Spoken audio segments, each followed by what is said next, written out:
자, 여기도 보시면은 침체라고 적혀있는 구멍에 지나가시는 한 시민분이 빠질까 말까 하는 그림입니다. 그래서 연준도 지금 깜짝 놀라가지고 수정 보고서를 낸 게 하나 있는데 아주 흥미로워서 가져왔거든요. 일단 미국에 갑작스러운 소비 절벽이 시작된다는 얘기가 있어가지고 얘기 좀 해보겠습니다. 일단 들어가기 전에 여러분 요즘에 나이키랑 디즈니 주가가 매우 안 좋은 거 아시나요? 요즘 좀 관심에서 멀어지셨을 수 있는데 지금 일단 왼쪽 보시면 나이키는 주가가 빠지는 것도 빠지는 건데 역대 최장 연속 하락세를 기록 중입니다. 12거래 연속 하락인데 지금 이게 나이키가 1980년에 상장해서 40년 동안 이런 일이 없었습니다. 그래서 왜 그런지 좀 뒤에서 얘기 좀 해보고요. 그리고 오른쪽 디즈니는 연속 하락이 아니고 10년 최저치입니다. 이게 흘러내립니다. 지금 코로나 때보다도 많이 빠졌어요.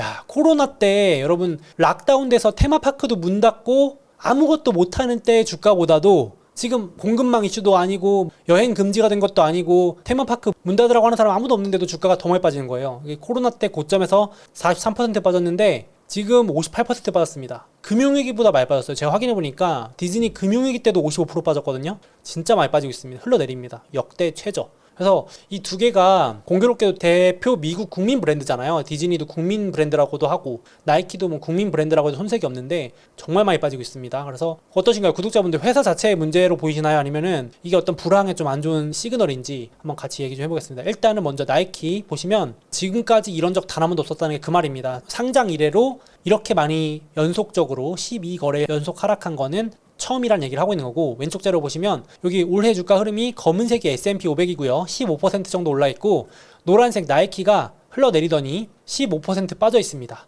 그러니까 증시랑 30% 차이 나는 거예요. 와, 진짜. 그러니까 나이키 주주분들은 지금 정말 열받죠. 시장 지수보다도 못했는데 못한 게 거의 2배 더블로 못한 게 돼버리니까, 시장 샀으면 15를 버는 건데 나이키 사서 15를 잃었으니까 열받죠. 30% 차이면은 정말 무시 못할 만한 숫자잖아요. 정말 열받는 상황인데, 나이키가 신발 안 사고 다들 여행에 쓴다고는 하지만 그래도 이렇게까지 빠지나 해서 봤는데 얘기가 나오더라고요. 이번에 세계 최대 신발 제조사가 있습니다. 대만 기업이긴 한데 나이키나 아디다스, 아식스, 뉴발란스 같은 글로벌 브랜드의 신발을 위탁 생산하는 파우첸이라는 기업이 있습니다. 쉽게 말하면 TSMC 같은 회사죠. TSMC, 삼성전자 같이 글로벌 브랜드 주문을 받아가지고 위탁 생산하는 공장을 가지고 있는 신흥국 대표 세계 최대 신발 제조사인데, 이 기업이 이제 매달 매출을 발표하는데 이번에 매출 역대급으로 하락했다고 발표하면서 나이키 주가도 흔들리고, 지금 미국의 신발 기업들 뭐 아디다스도 그렇고 소비재 기업들은 다 하락 추세가 커졌습니다. 이게 월간 매출 변동폭인데 올해 들어서 매출 감소가 좀 줄어드나 했거든요. 왜냐면 이제 중국이 회복한다는 기대감에 리오프닝 기대감, 그리고 이제 침체 안 올 거라는 기대감이 있었는데 갑자기 6월, 7월 들어서 낙폭이 확대됩니다. 심지어 더 커졌어요. 그러니까 이렇게 회복하나 싶었는데 꺾이는 거죠. 중국도 경기 회복한다 그랬는데 아니다 싶었고, 미국도 지금 소비가 괜찮다 했는데 요거 보니까 주문을 안 한다라는 신호가 나오는 겁니다. 그래서 이제 나이키 주가가 먼저 반응하는 건데, 그래서 지금 이 세계 최대 신발 제조사에서 주문이 너무 많이 줄어들어가지고 대량 해고를 발표합니다. 직원 수가 4만 명인데 올해 10,000명을 자르니까 직원 25%를 날리는 겁니다. 엄청 많이 자르는 거 아닌가요? 진짜 대량 해고를 하고 있는 것 같고, 제가 좀 더 찾다 보니까 이 베트남이 지금 우리나라에 쉽게 말하면 7, 80년대처럼 의류, 신발, 섬유 이런 공장들 다 가지고 있잖아요. 지금 여기 보시면 다 베트남 공장인데, 베트남 기업들 대부분이 지금 글로벌 기업들 주문이 급감해가지고 대규모 감원을 한답니다. 이미 상반기에도 엄청나게 잘랐는데 7, 8월에도 의류, 신발, 뭐 섬유 이런 것들 주문이 너무 안 들어와가지고 직원분들 다 내보낸다고 합니다. 그래서 관계자 말이 아주 흥미로웠는데, 글로벌 브랜드들의 주문량이 전혀 회복되지 않고 있는데 신규 주문량이 감소한 게 아니라 주문 자체가 없어졌다고 보는 게 맞을 정도다. 와, 그러니까 이게 진짜로 주문이 안 들어온다는 얘기가 되겠죠. 그래서 공장이 지금 문 닫고 사람을 다 내보낼 정도니까 베트남이 그래서 선행지표를 알려주고 있다라고 외신에서 이거 주목을 하더라고요. 요것 때문에 나이키 주가가 더 흘러내린 것도 있습니다. 그래서 지금 확실히 나이키가 그래도 미국의 소비 대표 회사고 상징적인 회사라서 좀 선행지표 역할을 할 수 있을 것 같은데, 안 그래도 이번에 연준에서 아주 흥미로운 보고서를 발표하면서 주목을 많이 받았습니다.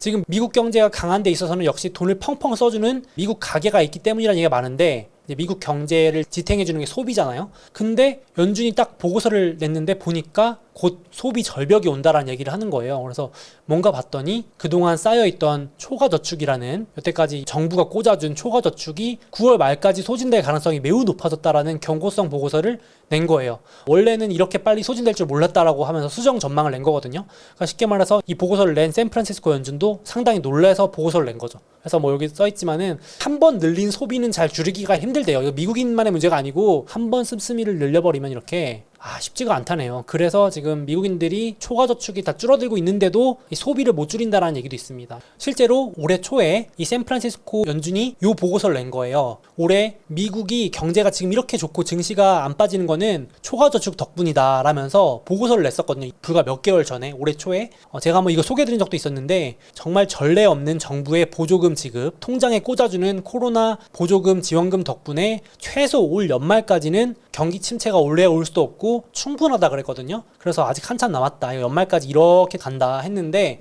이 전망을 바꿔서 수정 보고서를 낸 겁니다. 그러니까 연준도 놀라서 뭐라 그러면은 no more 여기 써있죠. 더 이상 아니네. 초과저축이 더 이상 아닌 것 같은데 라면서 이미 90% 써버렸대요. 그러니까 생각했던 것보다 훨씬 더 빨리 쓰더라는 겁니다. 그래서 정부가 꽂아줘가지고 보조금으로 준 초과저축이 2.1조 달러였는데 2,000조가 넘는 거죠. 원화로 치면 2,800조 가까이 되는 돈을 엄청나게 빨리 써가지고 3월에 남아있는 게 5천억 달러, 6월엔 2천억 달러도 안 남았답니다. 이제 얼마 안 남았습니다. 그래서 9월에는 이게 마이너스로 돌아설 가능성이 매우 높다는데 지금 이제 9월 들어왔잖아요. 그래가지고 지금 시장에서도 이걸 상당히 주목하면서 봤습니다. 야, 이거 진짜 미국 가계가 소비 펑펑 쓰더니 돈 다 떨어졌나? 이제 이런 얘기 나오는 겁니다. 그래서 연준도 놀라가지고 보통은 저축이 줄어들기 시작하면은 통장 잔고 보면서 어이구 이제 얼마 안 남았네 하면서 소비를 줄일 줄 알았는데 연준이 봤을 때 소비가 더 늘어서 정말 놀랐다는 겁니다. 그래서 여기 보시면은 이만큼 미국이 1차 지원금, 2차 지원금, 3차 지원금 해가지고 코로나 이후에 돈을 막 꽂아줬죠. 이게 총 2.1조 달러, 2,800조 원에 달하는 돈이었는데 이거 다 써가지고 이제 1.9조 달러 썼다는 겁니다. 0.2조 달러 남았는데 그거 9월까지 끝이라는 겁니다. 그래서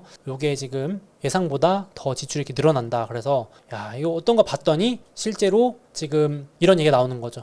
그래서 소비를 줄일 수는 없으니까 카드로 돌려막는 중이구나. 그래서 이번에 나온 게 신용카드도 사용량이 급증하고 그걸 쓰는데 못 갚아가지고 신용카드 연체율이 처음으로 코로나 고점을 돌파했습니다. 10년 최고치예요. 그러니까 아직 엄청 높다고는 안 하지만 그래도 이게 지금 카드 연체율이 급증하고 있는 게 약간 씀씀이를 줄이긴 쉽지 않고, 그러니까 맛있는 거 먹던 습관은 줄이기 힘드니까 외식도 하고 어떻게든 되겠지 하면서 계속 신용카드 끓는 겁니다. 그러니까 신용카드 늘어나고 연체율도 늘어나고 이렇게 되는 징조가 또 이게 하나의 신호가 아닌가 해서 지금 이게 많이 주목을 받는 부분이고, 거기다가 이제 10월부터 이 얘기는 사실 많이 나왔던 얘기긴 한데 10월부터 학자금 대출, 그동안 코로나 때 보조금만 준 게 아니고 학자금 대출 상환도 멈추라고 했거든요. 학자금 대출 상환도 미뤄졌습니다. 그랬는데 이제 10월부터 다시 학자금 대출도 상환해야 되는데 요게 지금 젊은 분들 10대에서 30대가 학자금 대출이 당연히 압도적으로 많겠죠. 근데 이분들이 딱 나이키나 이런 거에 또 주 고객층이잖아요. 그러니까 1, 20대들이 보통 나이키, 애플, 특히 아이패드 이런 것들 좋아하고 나이키 신발도 많이 사고 하는 경향이 있을 텐데 젊은 층들이 요게 이제 나이키 주가를 끌어내리는 또 하나의 원인이다라는 얘기도 있습니다. 물론 지금 주말에 보니까 바이든 대통령이 이제 학자금 대출 또 다른 법안으로 구제해준다는 얘기는 있는데 그래도 갚긴 갚아야 됩니다. 지금 혜택을 또 주고 있긴 한데 그래도 갚아야 되니까 이것 때문에 부담이 또 커진다는 얘기도 있습니다. 이게 이자 갚는 거랑 원리금 갚는 게 만만치는 않잖아요. 1, 20만 원이라도 갑자기 지출이 늘어나면은 안 그래도 지금 물가도 올라가지고 힘든데 이런 상황이라서 실제로 실적 발표에서 지금 기업들이 학자금 대출을 언급하는 게 급증하고 있습니다. 신기하죠? 그러니까 다른 것도 아니고 학자금 대출이라는 키워드를 언급한 기업들 카운트를 해보니까 500여 개 기업 중에 40개 기업들 이렇게 급증하는 게 보입니다. 그러니까 이런 게 이제 영향을 준다는 거죠. 학자금 대출 때문에 갑자기 소비가 좀 줄어드는 것 같다. 신발도 덜 사는 것 같다. 젊은 친구들이 하던 걸 안 하는 것 같다. 이런 식의 코멘트를 많이 했다고 합니다. 그래서 이 자료들을 보고 JP모건의 월가에 지금은 부정론을 견지하고 있는 콜라노빅, 한때는 황소였는데 지금은 황소가 아니라 곰입니다. 부정론자인데 이제 미국의 지갑 닫히면서 증시를 떠받들던 소비 한 축이 무너지면서 증시도 하락한다라는 주장을 이번 주에 펼쳤습니다. 그래서 고객들이 모든 초과저축을 다 쓰면서 증시를 하락으로 이끌 거다라는 얘기입니다. 사실상 JP모건의 콜라노빅은 이번 주에 보고서 내면서 초과저축 다 썼다. 지금 속도 계산해봤을 때 이미 9월 말도 아니고 9월 초면 다 썼고 원래 남아있던 보조금 말고 원래 각자 가게가 들고 있던 현금성 자산도 내년 5월이면 다 소진될 것 같다. 그러니까 이러면 이제 올해 말부터 내년까지 진짜로 급격한 소비 절벽이 올 수 있다라는 얘기를 이제 경고성을 하는 겁니다. 그래서 증시가 조금 더 빠질 수 있다라는 얘기인데 콜라노믹도 폭락까지는 아니고 조금 위축되면서 한 4-5% 정도 추가락할 수 있다고 얘기했습니다. 그때 사라 뭐 이런 얘기였습니다. 이분이 그렇게까지 닥터 둠 이런 느낌은 아니고요. 조정 재료를 쓸 수 있다라는 얘기를 한 것 같습니다. 그리고 마침 한국에서 통계청에서 또 비슷한 자료가 나왔거든요. 한국도 10분기 만에 그러니까 코로나 이후 처음으로 지갑이 닫히기 시작했습니다. 실질 소비 지출도 10분기 만에 감소했다는 건데 그러니까 결국은 지금 전 세계가 다 코로나 때 지원금 뿌렸던 거, 연장해줬던 거 이런 것 같은 정책 지원 효과가 사라지면서 이제 본격적으로 이 그래프 보셔도 실질 소득도 감소폭이 확대했고 통계 작성 이래 최대폭 감소입니다. 그러니까 물가는 여전히 높은데 소득이 감소하기 시작하니까 체감되는 실질 소득이 확 줄어드는 거죠. 그리고 명목 소득, 우리 통장에 찍히는 진짜 소득도 최근 들어서 처음으로 마이너스로 돌아섰으니까 가게도 소비를 딱 줄이는 겁니다. 이제서야 야 이거 괜찮은 줄 알았는데 왜 이렇게 갑자기 통장이 마이너스가 찍히냐 이러면서 확 놀란 거죠. 소비를 확 줄이기 시작하는 겁니다. 그게 이제 통계청이 이번에 나온 자료인데 저도 와 닿더라고요. 그래서 저도 카드값 이런 것 좀 잘 안 챙겨보다가 지난달부터 한 번씩 보기 시작했습니다. 야 이거 좀 더 줄여야 되나 이거 큰일 났다 이거 하면서 갑자기 그렇게 되던데 그 내용이 통계청에 반영된 내용입니다. 한국의 소득도 이렇게 전 분위 고소득부터 저소득까지 대부분 마이너스고 소비는 여전히 하고 있는데 점점 감소하는 감소세가 커지겠죠. 점점 확 소비 절벽이 오겠죠. 이게 소비라는 게 갑자기 또 위축된답니다. 이게 그래가지고 충격을 한번 쇼크를 먹고 이제 가게가 아우 우리 지금 소고기 먹을 때가 아니다. 지금 당장 이제 돼지고기 비싼 거 먹을 때 아니다. 이렇게 허리띠 졸라매자 하면 이렇게 위축되는 신호가 나올 수 있겠죠. 그래서 사례가 와 닿아가지고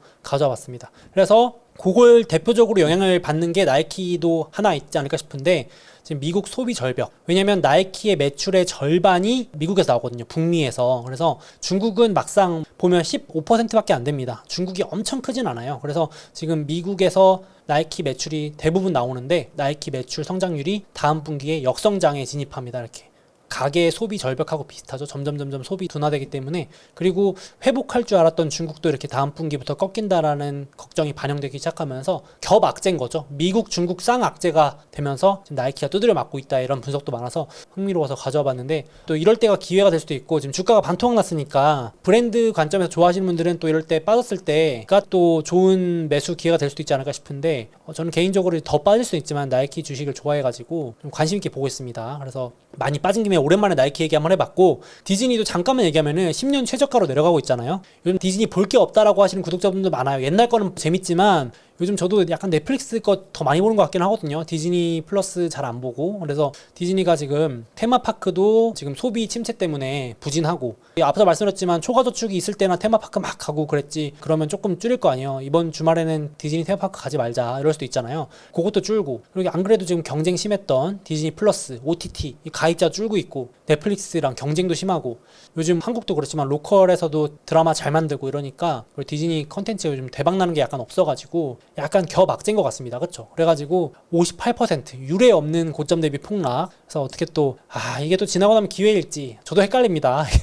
원래 떨어질 때는 하염없이 떨어질 것 같다가 또 호재가 올 때는 또 오르잖아요. 그렇죠? 원래 이렇게 안 좋아 보일 때가 빠지지 뭐 아무 때나 빠지겠으니까만은 참 그렇습니다. 그래서 이제 디즈니가 계속해서 애플의 매각설까지 나오는 거죠. 그래서 요 그림 보시면 딱 이제 디즈니의 대표 백설공주가 애플 팀 쿡한테 이렇게 설레하는 모습입니다. 이게 독사과일지 모르겠지만 원래 이 애플이 디즈니 인수한다는 말은 뭐 수년째 거의 10년 가까이 나옵니다. 계속 애플은 컨텐츠를 원하고 디즈니는 성장 동력이 부족해졌고 뭐 이런 얘기 나오면서 하는데 올해 디즈니가 인수 당한다는 말도 있고 요건 워낙 많았고 현실적으로 요거는 가능하다고 합니다. 지금 애플도 컨텐츠가 필요한데 애플이 이제 스트리밍 많이 키우잖아요. 애플 TV 이런 걸로. 그래서 스포츠 채널 ESPN이라고 엄청 큰 스포츠 채널을 디즈니가 갖고 있는데 요거라도 살까 뭐 이런 얘기가 있습니다. 요건 현실적으로 올해 가능하다는 얘기도 있죠. 디즈니의 이것도 알짜 사업인데 지금 디즈니가 당장 계속 현금도 좀 부족하고 성장 동력도 없고 그래가지고 팔지 뭐 좀 봐야겠습니다. 그래서 좀 뭔가 변화책이 나올지 봐야 될 것 같은데 그래서 오늘 지금 나이키랑 디즈니 간만에 한번 같이 얘기해봤습니다.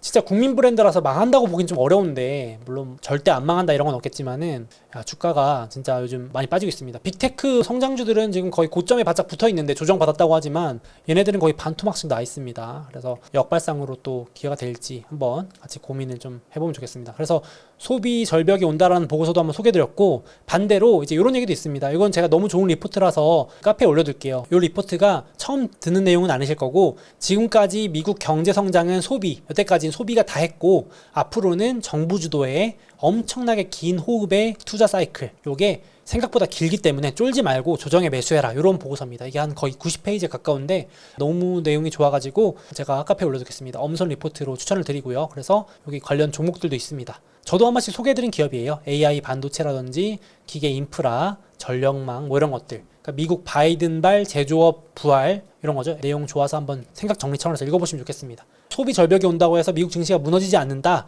그 다음으로 투자 사이클이 있기 때문에 걱정 말아라는 내용입니다. 결론부터 말씀드리면 쫄지 마라. 소비 침체랑 다른 사이클로 간다. 더 큰 사이클이다 이거는 이렇게 말하는 건데 한번 보시면 좋을 것 같고 그래서 지금 다른 월가는 다 부정론으로 바뀌었는데 골드만삭스만 유일하게 지금 미국 정부를 옹호하면서 긍정론을 펼칩니다. 골드만삭스만 계속 미국 제조업 부활 이거 만만한 게 아니다. 지금 소비 이런 거 나머지는 다 자잘한 문제고 제조업 덕분에 뭐 미국 완전 지금 돈 흡수하는 거 봐라. 전 세계 돈 다 빨아들인다. 그래서 AI랑 반도체랑 건설, 뭐 인프라 이런 것들이 일자리 엄청 늘리기 때문에 미국 증시가 폭락할 수가 없다. 이런 내용을 지금 골드만삭스는 계속 얘기하고 있습니다. 같은 뷰라고 보시면 될 것 같아요. 방금 제가 소개해드린 이 보고서랑 그래서 누구 말이 맞을지 지금 부정론 쪽 모건 스탠리, JP 모건 이쪽은 계속 침체가 다가온다. 소비 위축되는 거 봐라. 이런 쪽이고 지금 골드만삭스는 아니다. 큰 그림을 좀 봐라. 지금 몇십 년 만에 지금 미국 제조업 부활로 돈을 빨아들이는데 무슨 소리냐 이렇게 얘기하는 뷰입니다. 이게 약간 갈리는 뷰라서 한번 양쪽 다 들려드려 봤습니다. 그래서 카페에 올려둘게요. 한번 보시면 좋을 것 같고 구독자분들도 생각 한번 정리해 보시면 좋을 것 같습니다. 그리고 요즘 특히 아침에 눈 떠서 미국 증시를 확인해 보면 주가가 급등락해 있는 경우가 종종 있는데요. 예를 들어서 최근에는 엔비디아 같은 경우가 장 마감 후에 깜짝 실적을 발표하면서 시간외로 급등하기도 했었죠. 이렇게 주가가 급등락할 때 나는 좀 더 빠르게 대응하고 싶다. 정규장이 열리는 밤까지 기다리기 싫다 하시는 분들은 증권사의 시간외 거래 기능을 활용해 보시면 좋을 것 같습니다. 대표적으로 미래에셋증권의 경우 정규장 외 거의 모든 시간에 실시간 매매가 가능한데요. 특히 여기 보이는 데이마켓을 통해서 낮 시간대에도 미국과의 시차 거점 없이 편하게 거래가 가능합니다. 그래서 요즘같이 급변동하는 시장에 좀 더 민첩하게 대응하고 싶다 하시는 분들은 이런 서비스도 적극 활용해 보시면 어떨까 합니다.